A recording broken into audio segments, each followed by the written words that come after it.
قلب من لابلای این گل برگاست. اینقدر که من قشم واسه این گل، اینقدر که این گل خوشگله و نگم براتون از ساده بودن بافتش، جذاب و شیرین بودن بافتش که اصلا عالی. وسوسه‌تون میکنه که حتما واسه خودتون ببافید. حالا خودم اینو به عنوان دیوارکوب دوست دارم، به عنوان کیف دوستش دارم، به عنوان گل کنار کلاه دوستش دارم، به عنوان گل روی کمربند دوستش دارم. گل روی کمربند حالا قرار نیست به این ابعاد باشه، میتونیم با نخهای ظریف‌تر این گل رو ببافین، یعنی اصلا هیچ محدودیتی برای انتخاب نخ ندارین. یه چیز محشر، یک پترن خیلی فوق‌العاده باحالی داره که واقعا عالیه، خیلی هم خوش. ببینید هر زاویه که نگاش کنی قشنگی خاص خودشو داره و حسابی دلبری میکنه. این گلش 3 پله است، این گلش 2 پله است. همه‌شو واسهتون توی این ویدیو گفتم و توضیح دادم که باید به چه شکلی ببافین. اوه اصلا سلام نکردم از ذوق. سلام، به یه ویدیوی دیگه خوش اومدید. این ویدیو قرار با هم دیگه این گل قشنگ و جذابو ببافیم. تا حالا من با 2 تا نخ براتون این گل رو اجرا کردم. نخ کاغذی کیلویی که این کاره و کلی تو بازار پیدا میشه. حدود 100-110 گرم از این نخ برای 3 پله گل کافیه، برای 2 پله 65 گرمش کافیه. حالا بازم تاکید میکنم به ضخامت نخ بستگی داره، به دست بافت شما بستگی داره و به میزان مصرف نخ دست خودتونم بستگی داره. در نظر بگیریم با دست بافت من همچین میزانی از نخ استفاده شد. برای این کار 2 پله‌شو اندازه گرفتم، حدود 52 گرم نخ مصرف شد که توضیحات در مورد مصرف نخ همون توضیحاتی که در مورد این نخ دادمه، پس زیاد حساسیت به خرج ندیم. پس با یک کلاف 100 گرمی 1 تا 2 تا از این گلا میتونین ببافین. خیلی دوست دارم بدونم که شما قراره این گلا رو کجا استفاده کنین و با چه نخی، چون با هر نخی قشنگی خودش رو خواهد داشت. حالا این گلایی هم که میبینیم پس زمینه قرار واسه ویدئوی بعدی باشه. من سعی میکنم خیلی زود به نتیجه برسونمش و یک کیف خیلی ناناز در پیش داریم. اینو حالا یادتون بمونه که واسه ویدئوی بعدیه. خب حالا یه اندازه‌ام بگیریم ببینیم که سایزی که این گلا بهمون میدن چه اندازه‌ایه. برای گل 2 پله حدود 18 سانت بهمون میده. خب حدود 18 سانته. و برای گل 3 پله ببینیم از بلندترین قدش بگیریم حدود 21 سانته. ببینیم 21 سانت. خب این از این ابعادش هم در نظر بگیرین و ببینین که مصرفی که این گل واسهتون داره کجاها میتونه باشه. بریم که با هم دیگه آموزش آسون و جذابش رو ببینیم. سوالی هم اگر داشتین تو کامنت ها واسه من بنویسین، من حتما بهشون جواب میدم. و این که خیلی دوست دارم بدونم دوست دارین با این گلا براتون کیف ببافم، کلاه ببافم یا مورد دیگه ای تو ذهنتونه بگید. من آموزش رو ضبط میکنم و براتون میذارم، چون دوست دارم از این 2 تا گل استفاده کنم. حتما نمونه ای که از اول بافته بودم با نخ رافیا تابیده شده بافتم، چون میخواستم ببینم که اگه با این نخ بافته بشه به چه شکلی در میاد نتیجهش و اینکه چه مقدار نخ نیازه. ولی خب برای آموزش میخوام از این نخ استفاده کنم، نخ رافیا که تو بازار خیلی هم به عنوان نخ سبکی معروفه. با این شروع میکنم به بافت، ببینم چقدر از این نخ احتیاج داریم. خب آموزشمون رو پس با این نخ میخوایم انجام بدیم. حلقه جادویی رو تشکیل دادم و الان 3 تا زنجیره می بافم. خب این 3 تا رو هم میشمارم و حالا 16 تا باید پای بلند داشته باشن. خب 16 تا پای بلند در مجموع باید ببافم. بچه اگه پایه ها رو بلد نیستین یه پلیلیست دارم به اسم مدرسه قلاب بافی، تمام پایه ها رو آموزش دادم، آموزش از ابتداست و میتونیم ببینین. این بافت هم پیچیدگی خاصی نداره. بچه هایی که یه مدتی که تازه شروع کردم به قلاب بافی، بعد از 1-2 تا تجربه میتونن به راحتی این گل رو هم ببافن. باید مرحله دایره بافی رو گذرونده باشین. خب من الان 16 تا ببافم، دور برگردم پیشتون. 16 تا پایه رو که بافتین، حالا باید حلقه رو جمع کنیم، ابتدا انتهاش رو به همدیگه وصل کنیم. خب این یه روال عادی که واسه همه بافتا ما انجام میدیم. خب ببینید الان پایه‌ای که میخوایم وصل کنیم، اول اینکه این مرکزش حالا مهم نیست حتما خیلی کشیده بشه. توی این باف اصلا این قسمت اهمیتی نداره چون بیس کارمونه و حالا ظاهرش هر طور باشه زیاد مهمم نیستش. خب زیاد سخت نگیم خیلی بخواید نخ رو بکشین، چون این نخ و این نخ هر دو ممکنه پاره بشن. خب پس زیاد سخت نمیگیریم. فقط این نکته توجه کنین که همیشه میخواستیم این قسمت گندمی رو خیلی مرتب و شیک و پیک در بیاریم، ولی این سری از وسط میگیریم، از این لوپ. خب این حلقه رو میندازم اینجا و این لوپ رو به این شکل نگه میدارم. خب و حالا شروع میکنم به رج دوم رو شروع کنم. دقیقا مثل دایره روی هر پایه باید 2 تا پایه ببافم. ببینید از لوپ پشتی میگیرم، ببینید از لوپ پشتی پایه میبافم، توی هر پایه 2 تا. خب به این شکل توی هر کدوم 2 تا.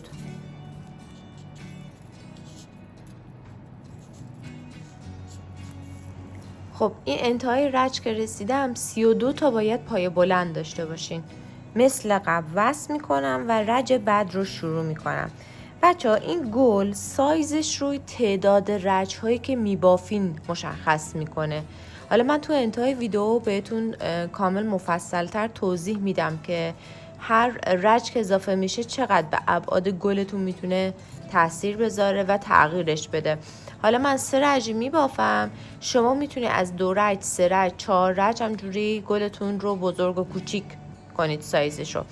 حالا من اگر شما اصول دایره بافی رو بلد نیستین، یک ویدئویی دارم لینکش رو این بالا میذارم، میتونین اون ویدیو رو ببینین و اصول دایره بافی رو مفصل یاد بگیرین. حالا برای رج بعد من میام دوباره 3 تا زنجیره میبافم و اولی رو 2 تا، دومی 1 دونه، بعدی 2 تا پایه. ببینید بازم من این لوپو میگیره، از این وسط دارم میبافم. خب 2 تا، بعدی 1 دونه و همینطور تا انتهای این رد. یک در میون باید 2 تایی و یکی ببافین. این از قسمت دایره بافیش. من این رج رو هم تموم کنم، بیایم برای ادامه بافت. رج سوم رو بافتم، نخ رو باید پنهون کنم و شروع کنم به بافت گلبرگ ها. خب این نخ رو هم این لابلا پنهون میکنم با سوزن و اینکه حالا باید کار تقسیم بندی دایره هامون رو انجام بدیم. به این شکل حالا من سعی میکنم پنهون کنم که دیگه این نخم توی بافتم مشخص نشه. ببینیم بچه ها، بعد از اینکه نخ پنهون شد حالا باید کار تقسیم بندی رو انجام بدیم. ببینین میشماریم، این قسمت اولی رو گذاشتم 1 2 3 4 5. دوباره 1 2 3 4 5.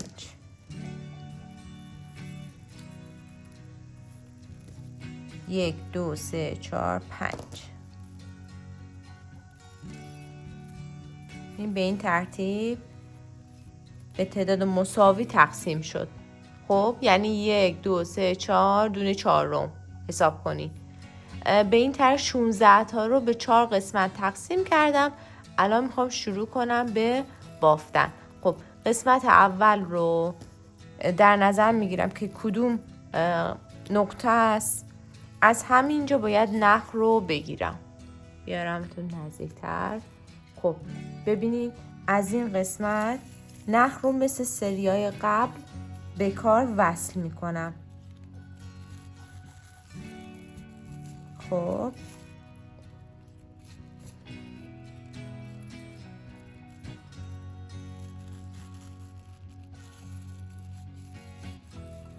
اینقدر نخش لطیف و سبک و نرمه که همش از بافتم سر میخوره. خب بست اول رو زدم. میبینید از لوپی که روی کار هست، یعنی از این لوپ ها میخوایم ببافیم. بافتمون از این نقطه است. خب گره اول رو زدم، یه پای کوتاه میبافم، یه حلقه روی قلاب و همینجا یه پایه متوسط میبافم. دوباره یک حلقه روی قلاب و روی دونه دوم، یعنی روی پایه دوم، ببینید روی فضای دوم 2 تا پایه بلند میبافم. 1 2. روی بعدی هم مجدد همین کار رو میکنم. ببینید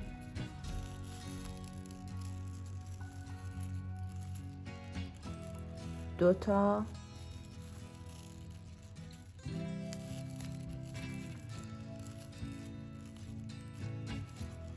خب رو فضای بعدی که آخری میشه معکوس کار اول رو انجام میدم.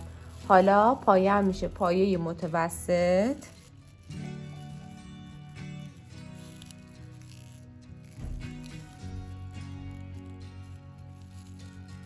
به این شکل و بعدی هم پایه کوتاه.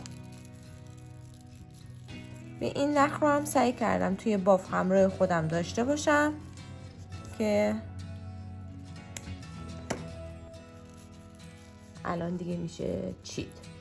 خب حالا باف رو برمیگردونم، یه زنجیره میزنم که بیاد برای شروع کار. پایه کوتاه میبافم، 2 تا پایه کوتاه، یه دونه پایه کوتاه تک، پایه بعدی 2 تا پایه کوتاه،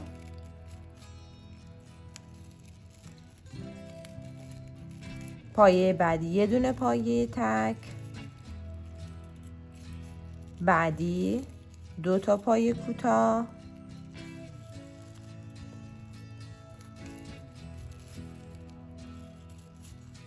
پایه بعدی تک.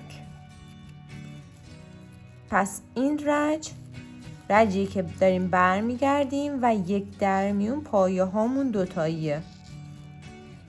خب پایه بعدی هم پایه تک میشه و حالا باید برگردم دوباره. خب یه زنجیره میزنم، خونه اول پایه کوتاه، بعد پایه متوسط،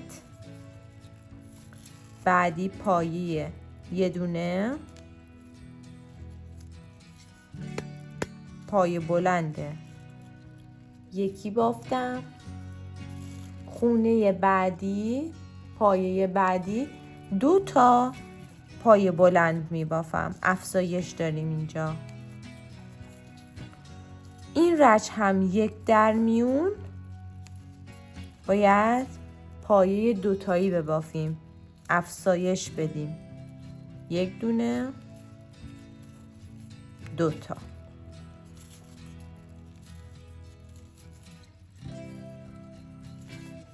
یک دونه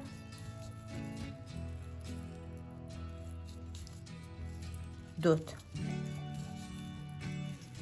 به دونه آخر رسیدیم. اولی میشه متوسط،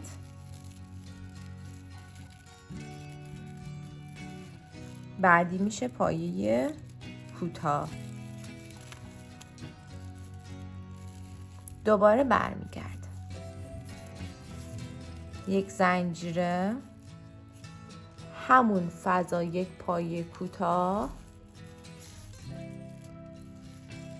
خب بعدی 1 پایه کوتاه. این رچ هر 2 تا در میون 1 دونه 2 تایی بعد ببافیم. الان 2 تا 1 دونه 1 دونه، حالا 2 تا.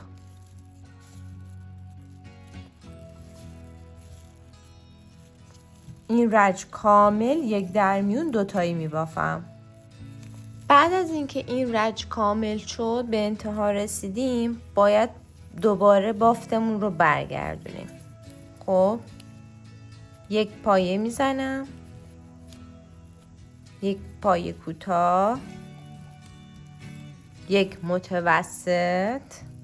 دونه اول دارم هر 2 تا رو انجام میدم. پایه بعدی 1 دونه، دوباره یکی، پایه بعدی 2 تا می بافم. این پایه هم، این ردیف هم 2 تا در میون باید پایه ها افزایش داشته باشه. الان 1 دونه است، بعدی 1 دونه، بعدی 2 تاییه. خب ببینیم رسیدیم به انتهای این رچ. الان باید برای دونه آخر 1 دونه پایه متوسط ببافم، یکی هم پایه کوتاه. خب این شد از این گلبرگ. نخو میچینم، بلندتر میچینم، چون برای حالت دادن به گلبرگمون به این نخا احتیاج داریم. خب این از این.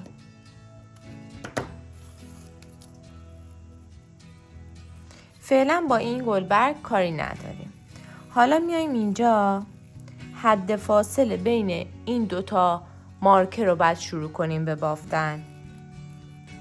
مارکر رو از اینجا در میارم و نخ رو از این نقطه توی بافت میذارم. نخ جدید میاد اینجا، از بالای بافت اینجوری رد بشه، 1 دونه زنجیره بخوره، کامل سفت میشه. خب بعد چی کار میکردیم؟ 1 پایه کوتاه، 1 متوسط. برای اینکه این گلبرگ رو ببینین و اگه یادتون رفت بزنین ویدیو رو عقب که بافت این گلبرگ رو دوباره از اول ببینین. حالا من ادامه نمیدم. این گلبرگ و 2 تای دیگر رو هم میبافم و میریم برای گلبرگای بعدی. الان 4 تا گلبرگ دارم، همشون رو بافتم. ببینیم به این شکل در اومد. خب برای هر کدومم نخ اضافه در نظر گرفتم که میتونم الان سر قلاب رو بذارم وسط دایره. ببینید این دایره مونه. خب این سر قلاب میره اینجا و به این ترتیب ببینید به این شکل نخ‌ها رو به این شکل میگیرم، مرتب میکنم و همشون رو با هم دیگه از فضای وسط دایره میارم بیرون. خب این سمتم به همین شکل.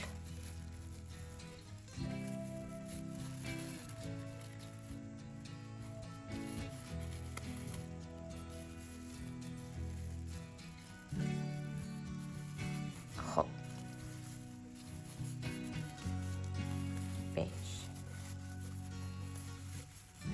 تا اینجا 4 تا گلبرگ به این شکل در اومده. الان دیگه با این نخ کاری نداریم و قسمت رج دوم رو باید تقسیم بندی کنیم. تقسیم بندی رج دو به این شکله.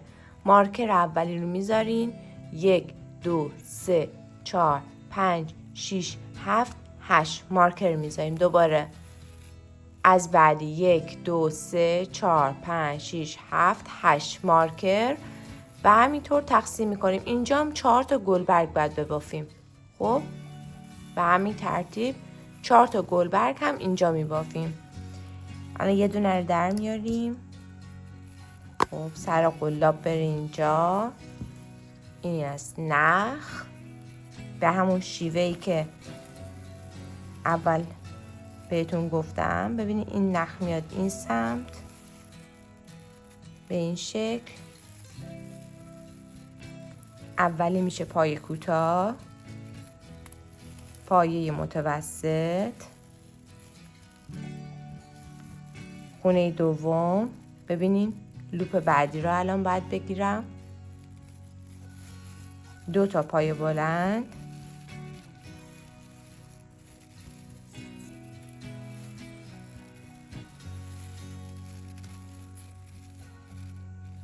بعدی هم 2 تا پای بلند،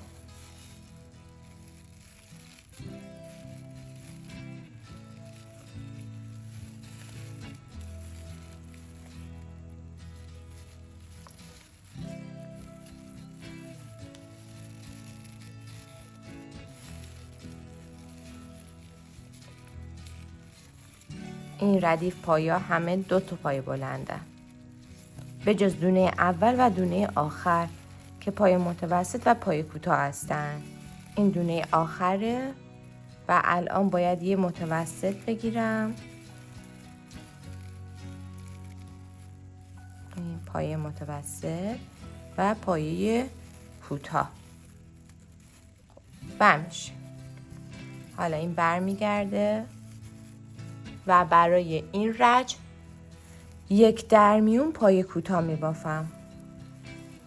اولی تک، دومی 2 تا پای کوتاه، بعدی تک، بعدی 2 تا پای کوتاه،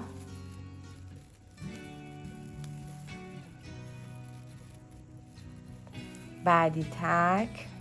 به همین ترتیب تا انتهای این رج باید به این شکل ببافین. رج برگشت فقط اولی یه پای کوتاه باید ببافین، یه پایه متوسط، بعدی یه پایه بلند، رج بعدش 2 تا پایه بلند، دونه بعدش 2 تا پایه بلند، بعدی هم 1 دونه میشه و همینطور 1 درمیون 2 تایی بعد ببافین. این رج هم به این شکل باید ادامه بدیم. رج اول پای بلند، دوم پای کوتاه، سوم پای بلند و الان مجدد رسیدیم دوباره به پای کوتاه که رج برگشته. باید این رج رو برگردیم. خب دومین رجی که میخوایم پای بلند ببافیم، پس هر دو تا درمیون باید افزایش داشته باشیم. اولی رو 2 تا بافتم، بعدی رو 1، پایه بعدی 1 پایه بلند، پایه کوتاه، بعدی 2 تا پایه کوتاه. خب و همینطور این رج رو هم به این ترتیب باید ادامه بدیم.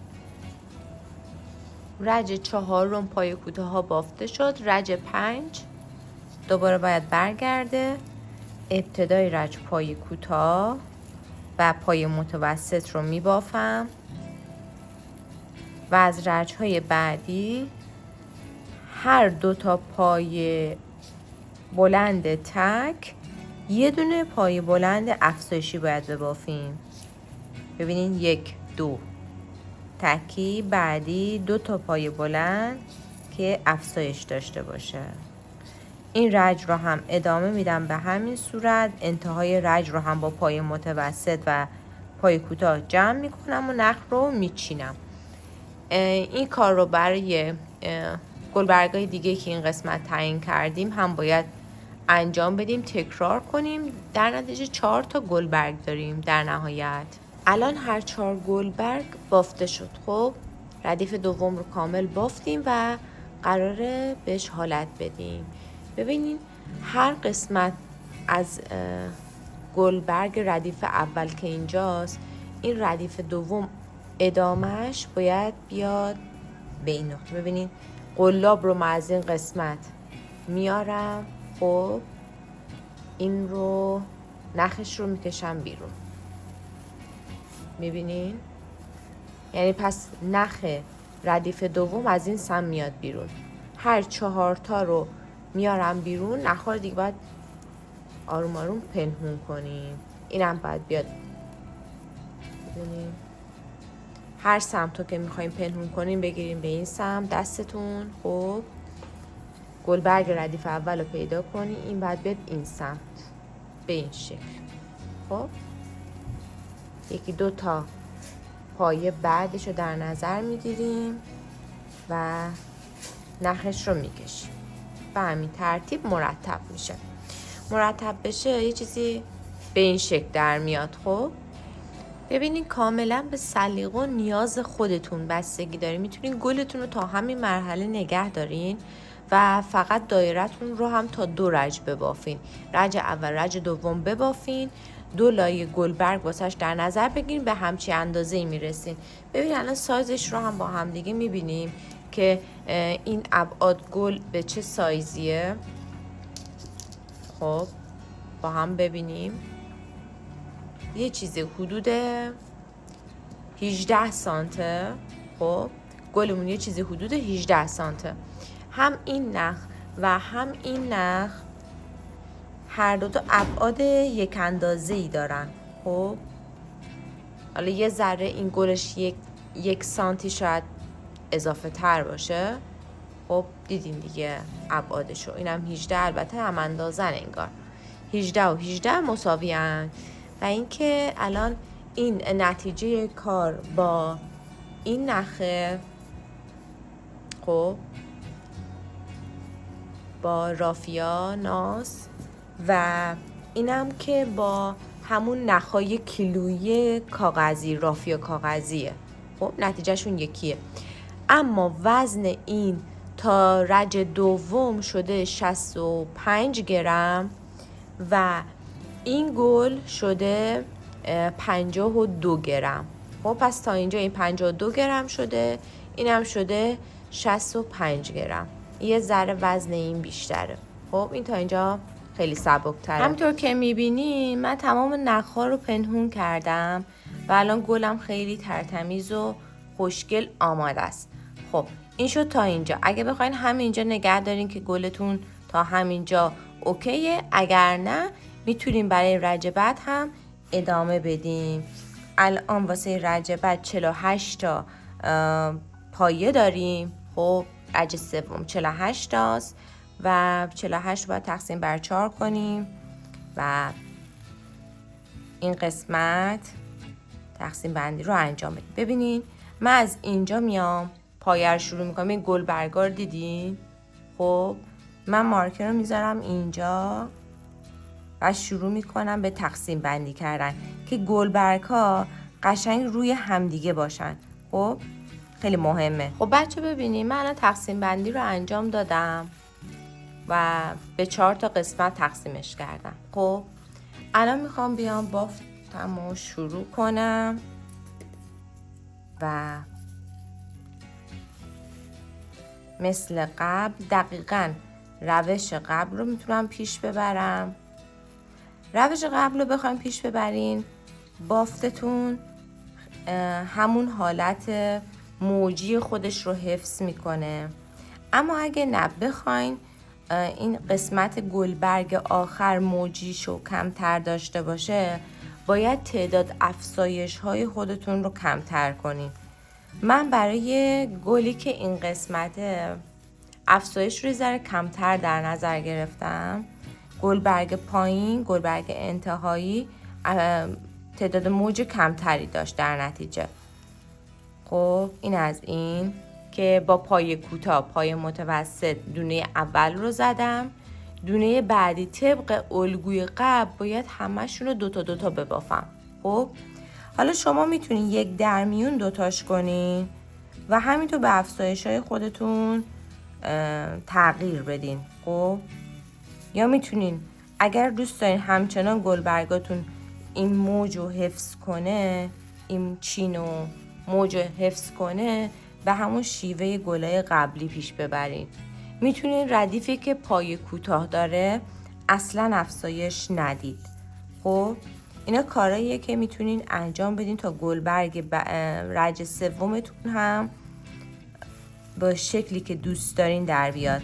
الان من یه دونه دوتایی بافتم، اینو یکی میبافم، بعدیش رو دوتایی میبافم.